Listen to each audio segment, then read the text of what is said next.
Hola a todos y bienvenidos a Historia Full.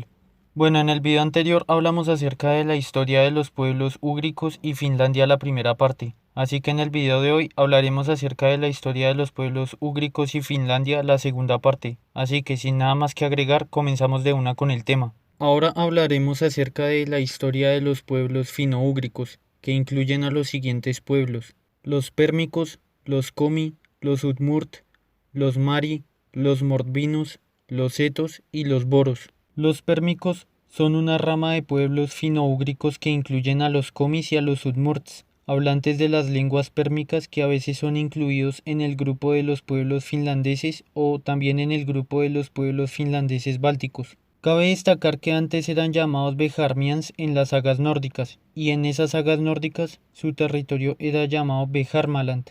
Los antepasados de los pérmicos originalmente habitaban en una tierra llamada Permia, que cubría los actuales ríos Kama a la izquierda del río Volga en su parte media e inferior.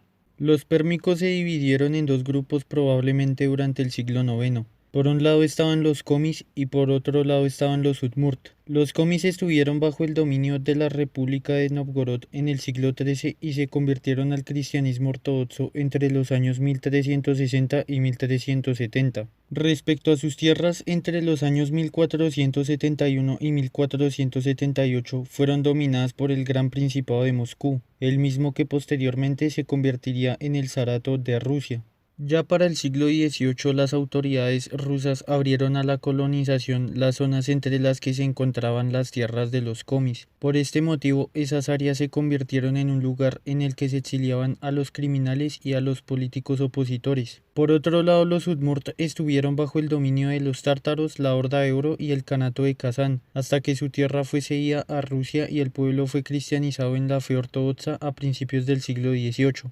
Al igual que otras etnias que se encontraban en Rusia, ambos grupos se convirtieron en campesinos de terratenientes rusos y durante la época soviética fueron colectivizados. Actualmente los komis residen en la República de Komi y los udmurt residen en la República de Udmurtia, ambas integradas dentro de la actual Federación Rusa. Pero en esas áreas tanto los nativos komi como los udmurt son pocos frente a la población rusa y de otras nacionalidades que allí también habitan. Ahora hablaremos acerca de la historia de los mari. Los mari son un pueblo ugrofinés que habita a las orillas del río Volga en la República de Mari El en la actual Federación Rusa. Entre los siglos V y X los mari empezaron a definir una nacionalidad como pueblo. Los mari fisionómicamente son más bajos que los demás pueblos ugrofineses y con rasgos mongoloides. Sin embargo, es importante destacar que dentro de los mari también hay habitantes de raza caucásica. Inicialmente los mari se dividían en dos grupos. El primero era el de los Kurku, quienes eran agricultores, mientras que el segundo grupo era el de los Olik, quienes eran cazadores y aprovechaban los recursos de los bosques. Ellos habitaban en cabañas de madera superpuestas en forma de cubo y con tejado cónico de paja, de 10 a 50 por asentamiento. Los mari en su mitología era muy importante, especialmente el culto a los difuntos y a la naturaleza. Tenían 140 divinidades antropomórficas, es decir, con características animales pero naturaleza humana. Durante la crónica de Jordanes del siglo VI ya se hablaba de los cheremises, que era el término con el cual se designaba a los actuales mari, mientras que en las crónicas árabes se les conocía con el nombre de sarmis. Durante el siglo VIII fueron sometidos por los jázaros. Sin embargo, durante los siglos IX y XII desarrollaron la agricultura mediante la quema de bosques complementada con la pesca, la artesanía y el comercio. Durante esos siglos ellos cayeron bajo la influencia de la Bulgaria del Volga. Ellos eran considerados un pueblo bélico ya que destruyeron la fortaleza de Kotelnich de la República de Novgorod. Mientras tanto, los intentos de islamización llevados a cabo por los búlgaros o por los mongoles y tártaros fracasaron entre los años 1220 y 1230. En esa época los mari cayeron bajo el yugo de los kanes de Mongolia y más tarde bajo el de la Horda de Oro. Sin embargo, los mari continuaron realizando incursiones en contra de las tribus túrquicas. Sin embargo, durante el siglo XV el territorio de los mari fue controlado por el Janato de Kazán, el cual hizo todo lo posible para islamizarlos. Posteriormente, entre los años 1551 y 1552, los mari fueron incorporados por el Gran Principado de Moscú, pero esta dominación provocó revueltas y luchas entre los años 1552 y 1584, motivo por el cual algunos maris fueron empujados hacia el oeste. Mientras tanto, los rusos construyeron algunas ciudades en el territorio mari durante la segunda mitad del siglo XVII, como lo fueron Kochaisk y Kosmodemiansk. Durante el año 1609, los mari asaltaron la fortaleza de los pueblos Udmurt en el área de Sibilsk, y posteriormente, en el año 1663, fueron visitados por el escritor, académico y diplomático alemán Adam Olearius, quien en su viaje documentó acerca de la religión y el modo de vida de los mari. Durante el siglo XVIII los terratenientes rusos establecieron sus propiedades en territorio mari. Sin embargo, muchos de los mari no estaban sometidos a la servidumbre, sino que por el contrario estaban acostumbrados a pagar un tributo llamado yazak al gobierno zarista. Sin embargo, esto lo hacían todos los pueblos nativos de Siberia bajo el control del zarato ruso. Es en esa época cuando se intensifica la propaganda religiosa de la fe cristiana ortodoxa. Sin embargo, hasta el día de hoy, la cristianización de los mari es bastante superficial, ya que los mari todavía creen en sus dioses originales, pero también en Jesucristo y en la Virgen María. Cabe destacar que los campesinos maris también tomaron parte en diversas revueltas campesinas. Una de ellas fue la de Iván Bolotnikov a principios del siglo XVII. La otra fue durante la revuelta del cosaco Stenka Razin entre los años 1670 y 1671. Y finalmente durante la revuelta de Pugachov entre los años 1773 y 1775. Como consecuencia de todas estas rebeliones, los campesinos rusos fueron animados a establecerse en las tierras de los maris, las cuales se convirtieron en propiedad del Estado y fueron colectivizadas. Allí se desarrollaron fábricas y se organizó a la gente como trabajadores asalariados, por lo que el comercio con las ciudades del Volga, principalmente de productos como el grano, la mantequilla, el cuero y la miel, promovieron la transformación económica de la región. Es importante destacar que al mismo tiempo, en el año 1775 apareció la primera gramática mari, que facilitó en el año 1803 la traducción del catequismo y en el año 1821 la de los evangelios. También la lengua mari fue estudiada por el filólogo finlandés Matías Castrén, que elaboraría obras acerca del lenguaje de los mari en el año 1845. A finales del siglo XIX, el territorio de los mari fue dividido entre las gubernilla o gobernaciones del Imperio ruso de Kazán, Viatka y Nizhny Novgorod.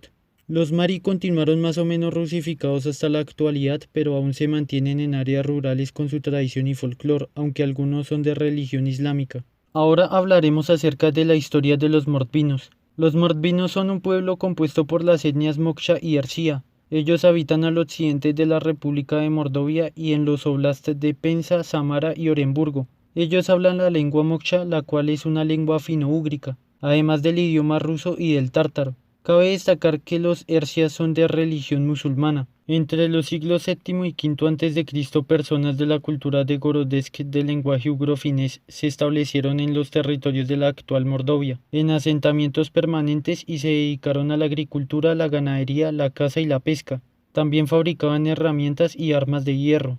El historiador y geógrafo griego Heródoto se refiere al papel que las etnias Moksha y Ersia desempeñaron en el año 512 a.C. durante la guerra entre los escitas y los persas. Hacia el siglo I a.C.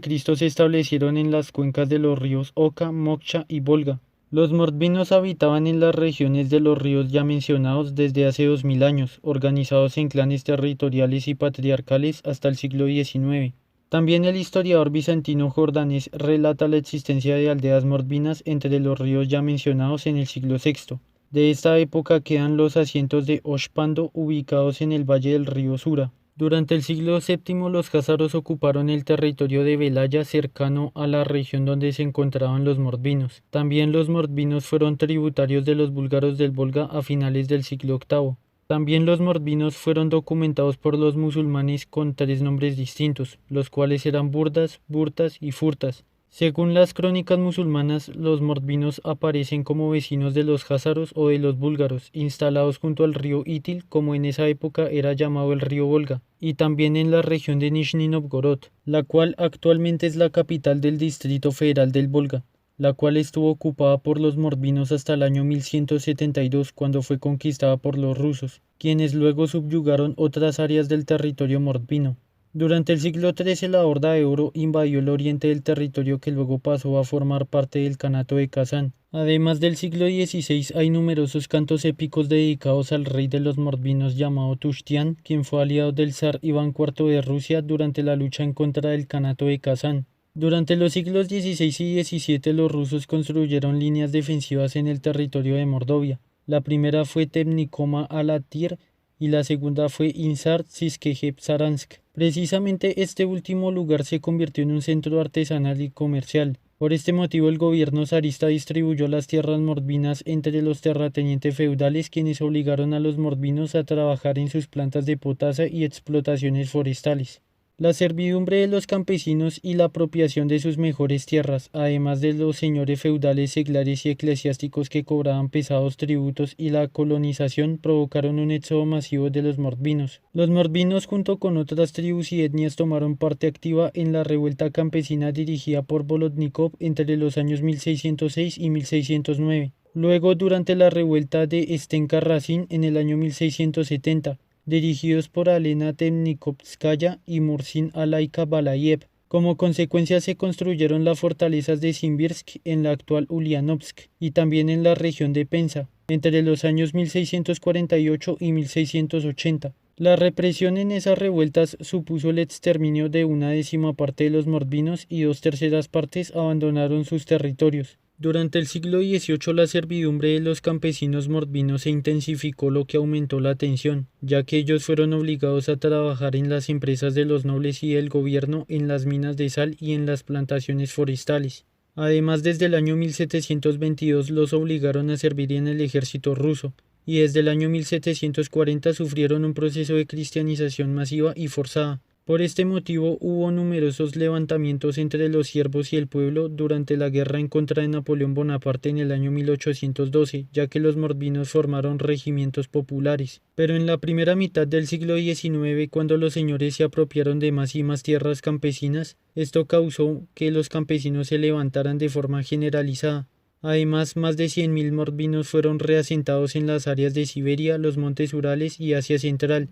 Mientras tanto, otros campesinos consiguieron mejorar sus ingresos con las migraciones estacionales. Además, la construcción del ferrocarril entre Moscú y Kazán entre los años 1890 y 1900 estrechó las relaciones de Mordovia con las regiones industriales de Rusia. Durante la época soviética hubo una reorganización territorial de tierras privadas entre los campesinos desposeídos y para las etnias se realizó por medio de la colectivización. En el año 1925 se creó el distrito de Mordovia. Para el año 1928 el distrito de Mordovia se convirtió en el Oblast Autónomo y para el año 1934 se convirtió en la República Autónoma Socialista Soviética de Mordovia. Pero en ese lugar solo el 34,1% de la población eran morbinos. Ya en la época actual resurgió una especie de nacionalismo morbino tanto en Mordovia como en los lugares donde ellos fueron desplazados. La mayoría de los morbinos aspira a la autonomía y a mantener su cultura y su lengua, e incluso algunos aspiran a constituir una federación con los otros pueblos ugrofineses o del Volga. Ahora hablaremos acerca de la historia de los boros. Los boros son un pueblo fino-úgrico autóctono del sureste de Estonia y la mayoría son de nacionalidad de Estonia.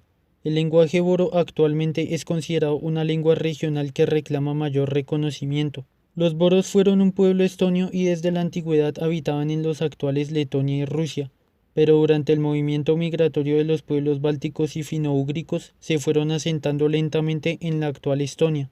Acerca de su historia como tal no se sabe demasiado, pero aproximadamente en el mundo hay 70.000 boros. La mayoría de ellos ubicados en su región histórica llamada Boroma en el suroeste de Estonia, cuyas fronteras fueron delimitadas entre los años 1783 y 1920. La lengua de los boros es hablada en las regiones estonias de Karula, Arglo, Urbasto, Rogo, Kanepi, Polva, Rapina, Potsolina, Boru y Polva, con algunas partes de los condados de Volga y Tartu. Ahora hablaremos acerca de la historia de los setos. Los setos son un pueblo fino-úgrico que actualmente son una minoría étnica y lingüística autóctona en el sureste de Estonia y el noreste de Rusia. En su mayoría los setos son cristianos de fe ortodoxa de nacionalidad de Estonia. Sin embargo, actualmente los setos buscan un mayor reconocimiento por parte del gobierno estonio en lugar de que su idioma sea conocido como un simple dialecto de esa región.